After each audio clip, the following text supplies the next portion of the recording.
What's up everyone, Kaze no What If is here with What If a Soul was sent into Naruto verse. Before we start, if you like the video, like it, share with your friends, comment, and let's start the video.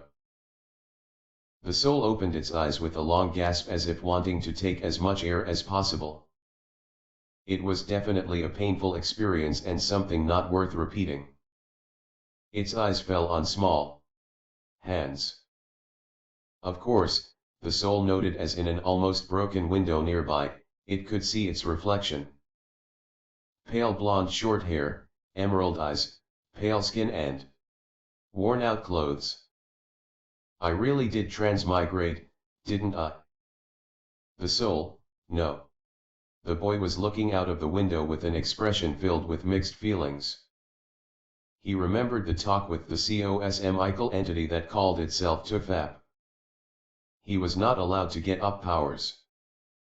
He was only allowed to pick 3 talents, not even being told how useful said talents will be. It was the saddest day of his existence. When he asked if he would be able to choose the world, the answer was, "You already did." Apparently his inner wish he didn't even know he had. Or some other bullshit. He was not amused when he was told he is going to Naruto verse. When he asked if he could choose a clan. Random. When he asked if he could choose the village. Random. But he could always change in life. When he asked if he will be a ninja or civilian. Random. When he asked which timeline. Random. He was getting quite irked by that point. So, he asked one last thing, half expecting the same generic answer. He asked if he will be even reincarnated during the shinobi village's era. The answer was yes. At least some hope sparkled in his mind. He could absent-mindedly hear a loud boom and quickly jumped up on his feet, only to flop back down onto the ground with a killer headache. The memories of this body. His memories flashed through his eyes as he, the new Yotsuba Rei, remembered the memories of the boy he took over. The boy, who died of grief after his parents died a day before. He remembered where he was. Ain no Kuni. He also remembered when he was. Kinda. He overheard people talking about Hanzo the Salamander. Start of the Second Shinobi War. The viciousness of Iwa and Konoha shinobi towards the populace. He also remembered the boy's parents died by the hands of shinobi. His mother was raped by shinobi while his father was tortured. The previous Rei found their dead bloody bodies on the edge of the forest when he came to look for them. His childish mind broke, and as he came home, he died of grief, of all things, due to losing his loved ones. The new Rei could see more into the situation. The bodies were found near trees with Konoha symbols on the trees. Clearly, Konoha's enemies are trying to raise an uproar and make a megacoup fight against Konoha. He didn't grieve for these people. They might have been the parents of the previous boy residing in this body, but that boy was not him. He only found it sad that shinobi didn't mind killing, raping, and stealing through a country that has nothing to do with their war. All because the country was caught in the middle of their conflict and presented a perfect battlefield. Rei was lucky though. He had a house. Well, as much as a one-room wooden shack can be called a house, anyway. But it was still much more than normal orphans. He still had a roof above his head. And while the crime rate was going up, it was not yet as dire to force the people trying to steal from a kid. He was safe. For now. He also had enough food for a month or so. He could make do with that. Thankfully, the memories contained the teachings of how to read and write in kanji, so that was not a problem either. His handwriting was also naturally neat. Unfortunately, his family was a plain non-shinobi poor civilian one. With a sigh, Rei sat cross-legged on the floor of his shack. He started meditating, focusing inwardly. And surely enough, his 20-something years as a normal human without any supernatural energy in his body showed. Not even 5 minutes later, Rei found and unlocked his chakra. It started as a small spark of warmth in his lower abdomen, something unnatural to him. He slowly coaxed it, let it to open, and spread through his body. It was resistant. It didn't want to leave his abdomen. But the more he pushed, the easier it got. His will exerted over the energy, the chakra, it was enough to make it course through him. Enough to make him scowl. It was pathetic. The amount. Rei was 7 years old. And he had, what he thought was, a civilian amount of chakra. It was not something he could use to defend himself. With a sigh, he sprawled his limbs on the floor, looking at the ceiling, resisting the urge to groan. He knew kids had it tough in this day and age. He needed more chakra. More power. More control. Control. His body sprang up, back into a sitting position as he again focused on his energy. He tried to make it circle his body. Slowly, ever so slowly, the energy started to flow through it, dragging itself as if it had a viscosity of honey. The energy did not want to comply. But Rei, with a grin, noted his control was impeccable. He stood up and walked closer to the wall. Putting his foot on it, he tried to channel a minuscule amount of chakra on the solace. It quickly slid down. Rei scowled as he understood the amount was not enough. He again put his foot on the wall and put more chakra into it. He tried to gently part the leg from the wall, only to be happy when the soul stuck on the wall. He looked the entire 20 seconds as his soul was glued to it, the fact that he was currently in a supernatural world finally seeping in. Well, shit. Rei cursed at the realization. He was in a very dangerous world without any strength. Why the heck did his inner desire pick this world? He really wondered about it. Really hard and deep. His mind finally came with a time-worthy conclusion. The only reason why he could have wanted to come to Naruto was the girls. There was really no freaking other reason. Either that or Tugfap screwed him over. Rei had no want for being all-powerful. Wealthy. Maybe.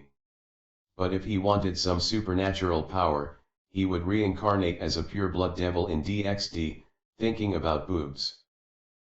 He was sure that somehow could grant him immortality, the ability to convert rocks to gold, and of course, it would also attract females.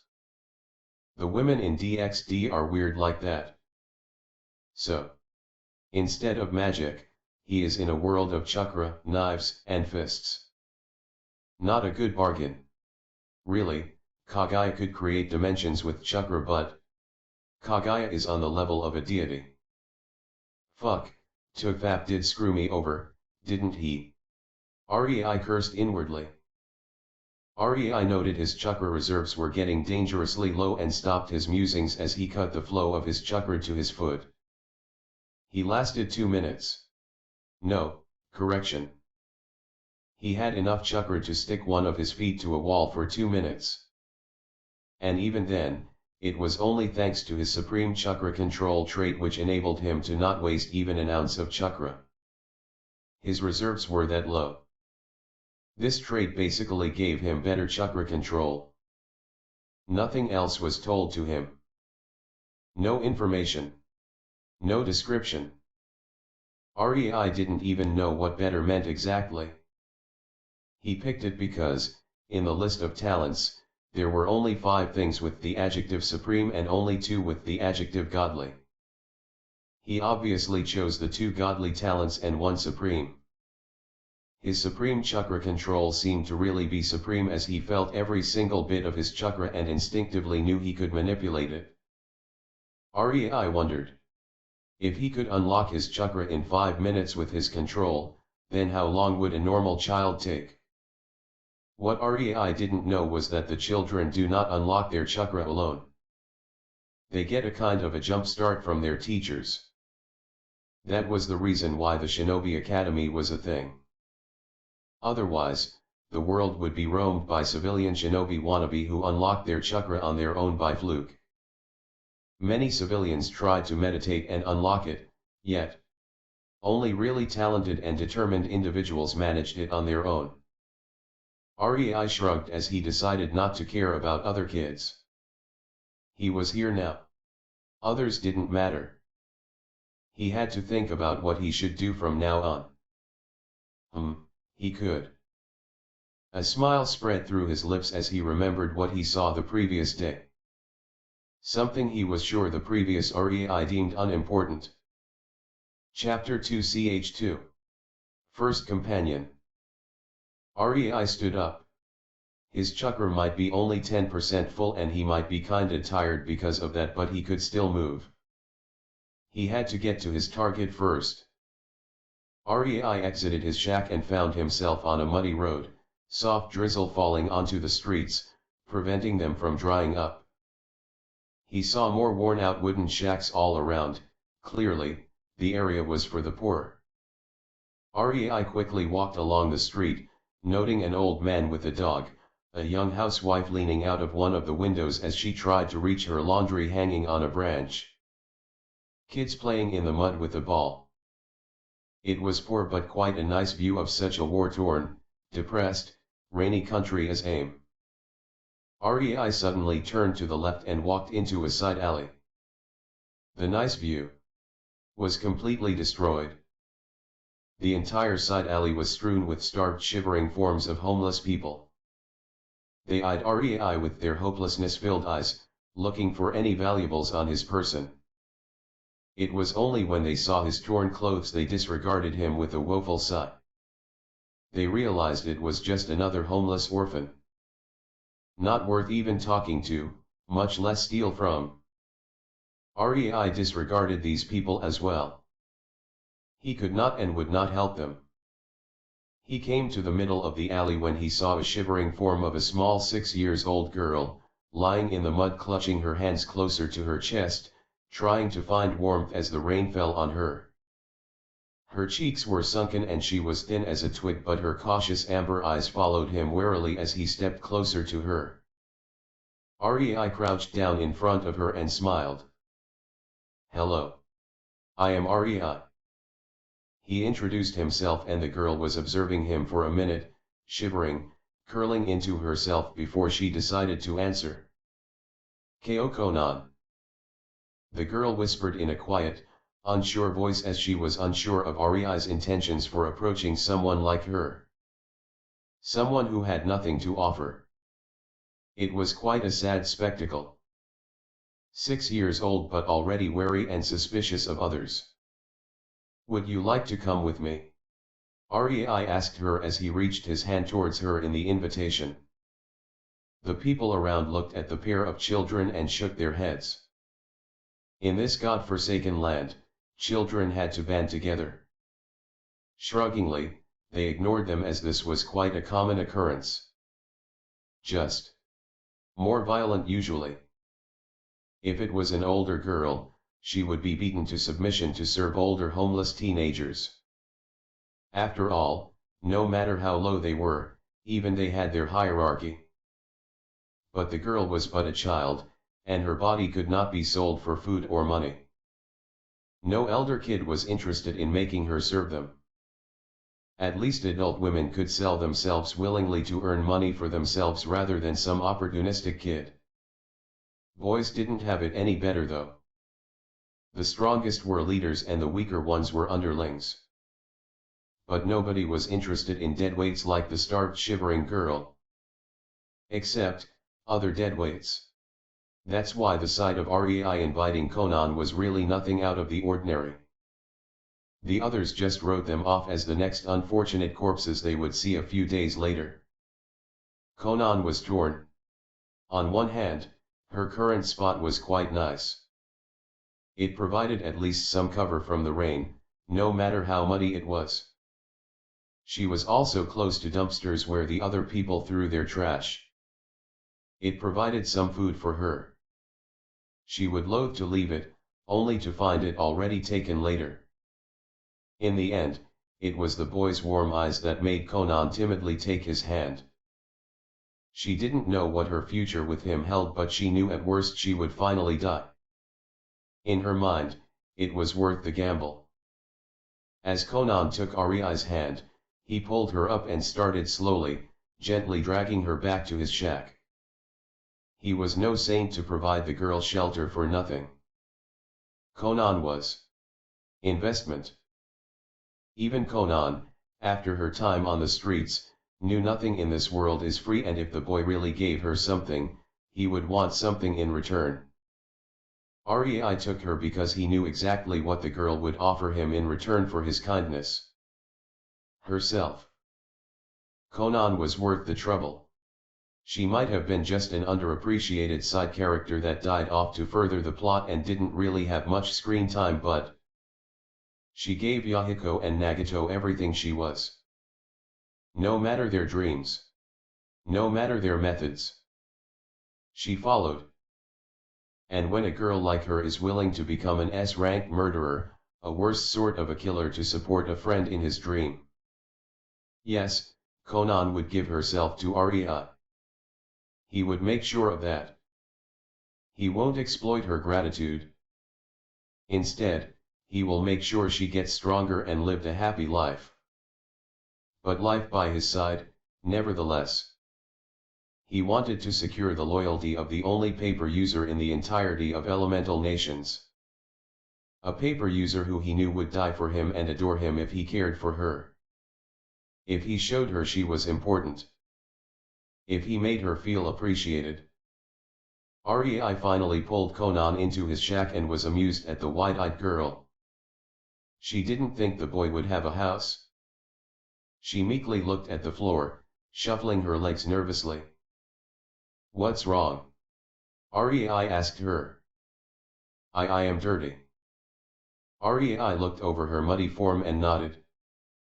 With some difficulty, he brought a bucket of rainwater to the girl. Strip and wash. He took out his father's old cloak and put it near the girl. The shack only had one room, so Conan was plainly visible as she washed with an old sponge and the water from the bucket. Arai could clearly see bruises on her body and could only shake his head with a wince. Really, what madness gripped me to wish for living in this world? He wistfully thought. But he could only soldier on, harden his heart and survive. If it meant making others suffer, so be it. He also stripped, startling Conan momentarily. Ariai's mature mind knew he was acting childish. He should blush, be bashful, and yet he was a child now. Their nakedness didn't bother him at all. When Conan saw him take another sponge out, she bashfully made a place for him near the bucket. Arai, instead of washing himself, started to wash Conan. The girl looked at him in confusion but then just shrugged it off and started washing him with her sponge, a small smile marring her face. Even she didn't know when she last smiled. As the kids were done washing each other, Arai handed Conan a slice of hard bread and watched as she gulped when her hands clasped it. She looked at Arai, her eyes expectantly asking for permission. Conan started nibbling on the slice only after Arai nodded at her, and Arai smiled as he started eating his slice. He could not afford to waste food, but Conan looked as if one slice of bread per day was a heavenly meal. Maybe his provisions would last her half a year if she ate frugally like this.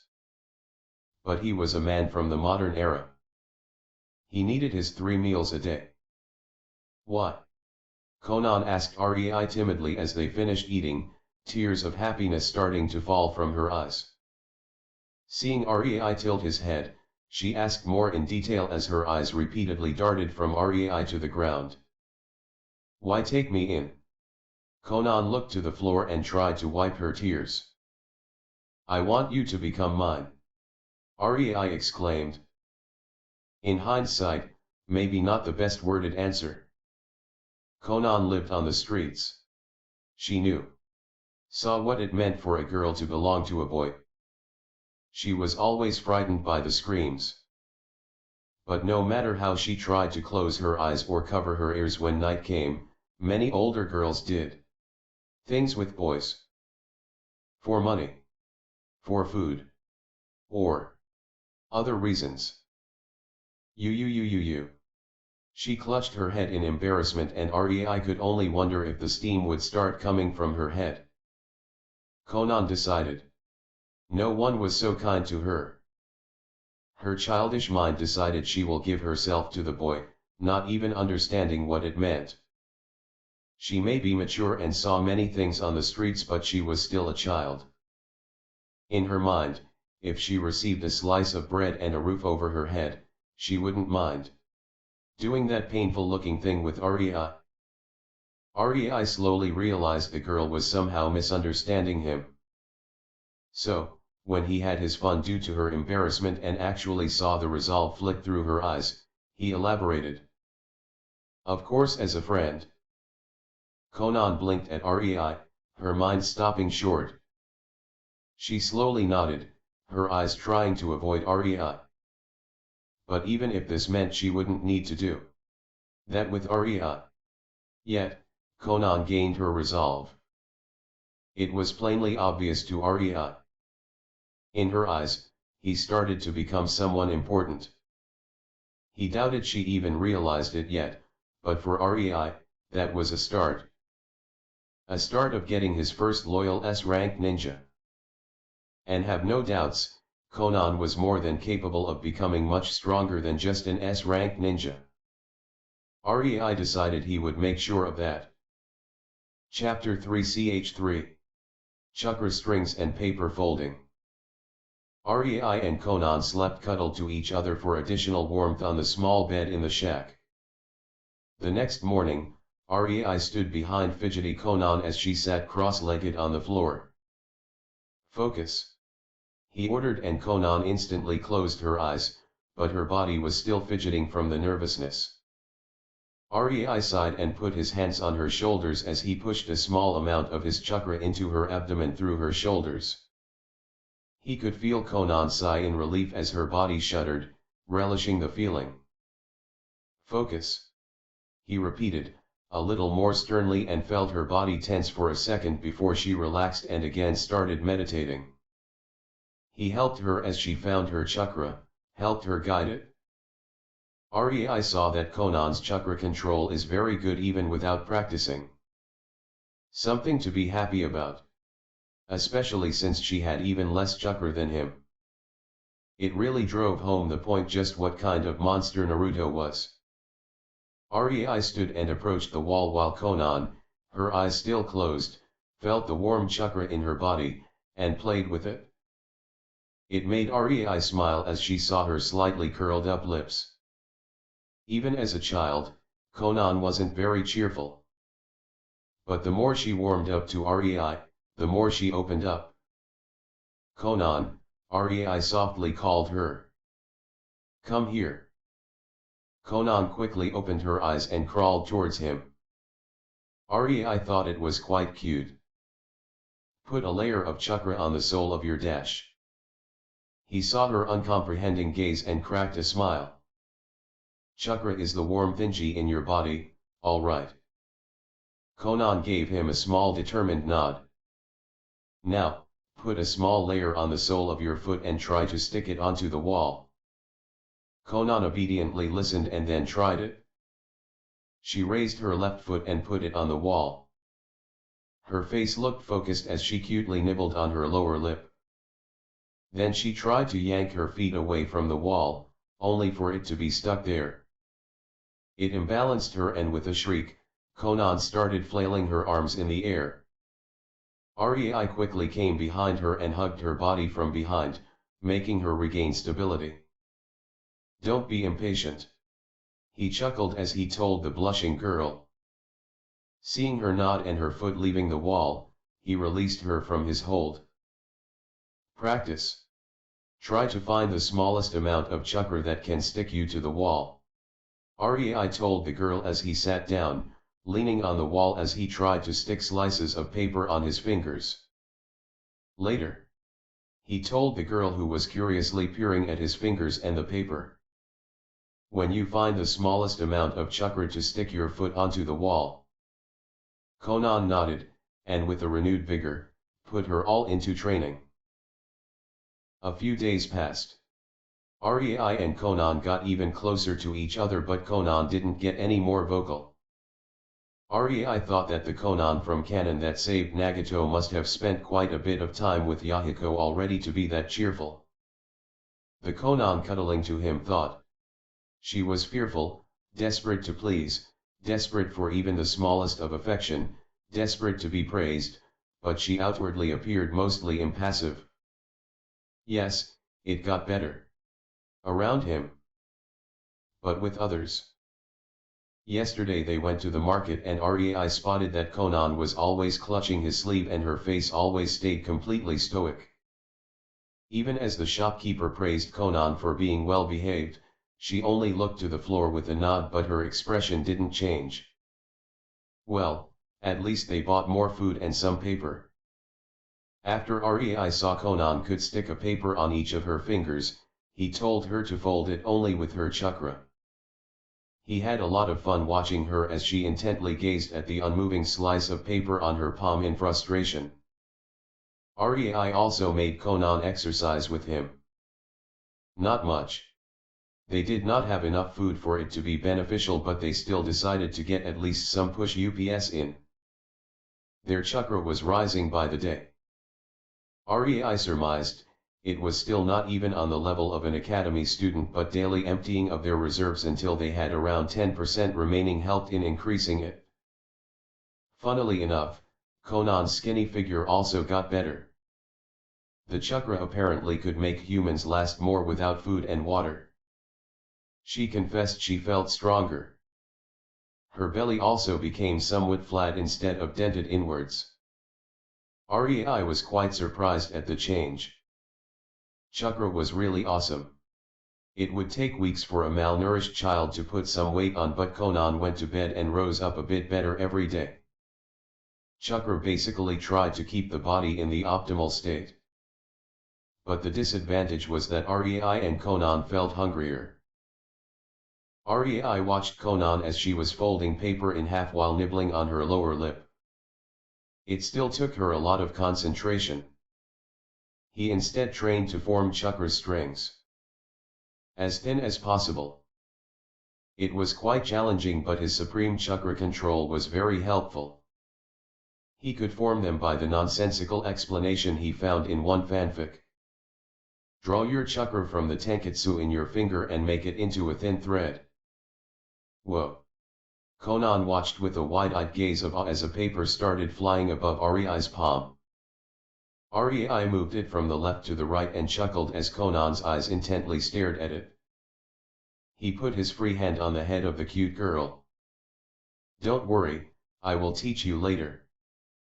For now, focus on folding. Okay. Kana bobbed her head up and down but didn't leave to practice. She firmly stood, leaning her head into Rei's hand. Okay. He again chuckled. Sit down.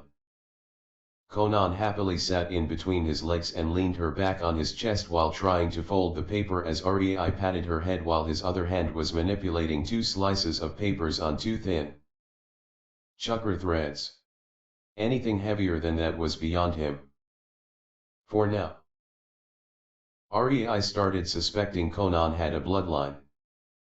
That her paper bullshit is not just a superb chakra control and dedication to paper manipulation. He gaped when the girl made the slices of paper fly with a giddy giggle. Why was he surprised? Because he did not teach her the chakra threads yet.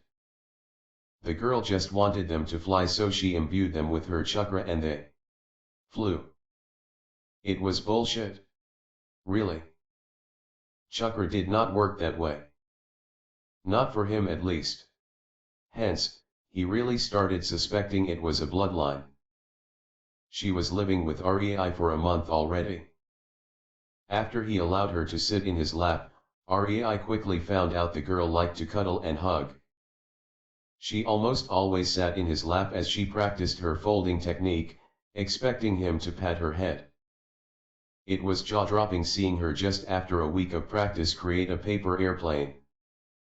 But when she started creating some simple flowers after 2 additional weeks, Rei stopped caring. Rei used this little head pat addiction of hers to practice his chakra strings while making the folding harder for her. He connected the strings to her paper and moved it around in front of them while Conan tried to fold it while it was moving and away from her hands. She first had to imbue the paper with her chakra, but then she could mold it mid-air. It only required focus. That was what Rei tried to train her in, since he was not only forbidding her to touch the paper but also do it while it was moving. The cute munchkin was following the paper with her ember gaze, trying to make her chakra fold it. His chakra strings also tried to make her lose focus as he connected them to her feet, her fingers, and his favorite, the tips of her hair, occasionally gently pulling. It was fun making her hair stand with his strings. It was also incredibly hard as he had to multitask and create many strings to do it. Alas, it was worth it. Rei was always smug when he heard Conan giggle and lose her focus and then pout at him. But this month was enough. They needed more food, and now that he had chakra strings and Conan could make paper fly, they could borrow. I hope you guys enjoyed the video. If you liked it, subscribe to my channel for more fan fictions like this, and goodbye.